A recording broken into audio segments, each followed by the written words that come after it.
Leaning in, his voice dropped, low and unwavering.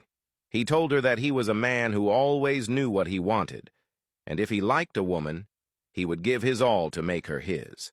If he decided someone belonged to him, then that person would belong to him. No questions asked. But what he could never tolerate, he said, were childish games that drained his energy. He reminded her that he had too much to deal with already, and playing mind games was not something he was willing to do. Every word he had spoken to her, every kiss, every embrace, he had meant it all. For a moment he paused, his expression shifting as if an unspoken pain flickered behind his eyes. Yuna's voice was barely a whisper when she asked him what the real problem was.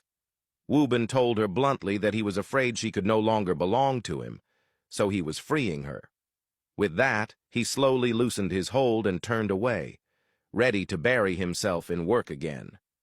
Desperate, Yuna grabbed his hand before he could sit down, her eyes brimming with tears.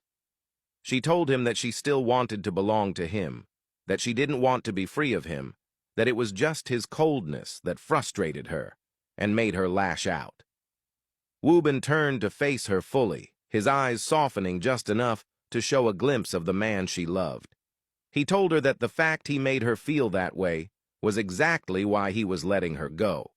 He confessed that he was simply too much for her to handle, that she was already falling apart when they were only halfway through what could have been their journey together. He admitted that he was a hard man, cold, guarded, incapable of easily expressing his feelings, and he couldn't be the kind of man who played at breaking up one day and making up the next over trivial fights. She needed someone softer, someone who could match her tenderness with warmth she could lean on. Staying with him would only hurt her more. Before Yuna could protest further, Woo-bin's assistant entered the office and reminded him that it was time for his board meeting. Woo-bin gently freed his hand from hers and looked into her eyes one last time. He told her to go home, assuring her that the girl she had seen him with meant nothing romantic. She was merely helping him with something important. He reached out and touched her head gently, a small smile flickering across his lips, as he told her he was glad they had tried to give their love a chance, and that he would never regret it.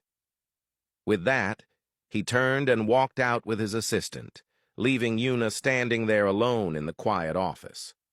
She felt as though she had been frozen in place, a single thought echoing painfully in her mind.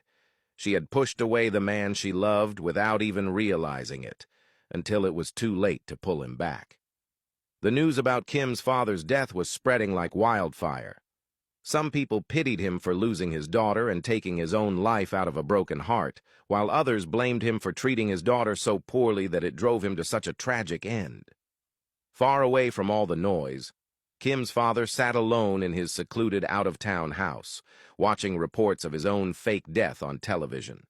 His heart ached as he thought about how far he had been forced to go to get justice for his daughter, but deep down he knew it was something that had to be done. The front door creaked open, and Woo-bin stepped inside carrying a takeaway bag. He placed it on the table without a word, giving him a look that told him to eat and promising to bring more supplies the following day. As Woo-bin turned to leave, Kim's father called him back and asked how things were progressing outside. Woo-bin told him there had been no significant progress yet, but assured him that if anything changed, he would be the first to know, and they would act without hesitation. Kim's father nodded in agreement, then stepped closer and, with a rare softness, told Woo-bin that he was a good person. Despite their history as enemies who could never see eye to eye, Woo-bin had put aside their differences and was now helping him without asking for anything in return. Woo-bin, uninterested in the compliment, merely wished him a good night and reminded him to stay indoors. With that, he left the house, closing the door behind him.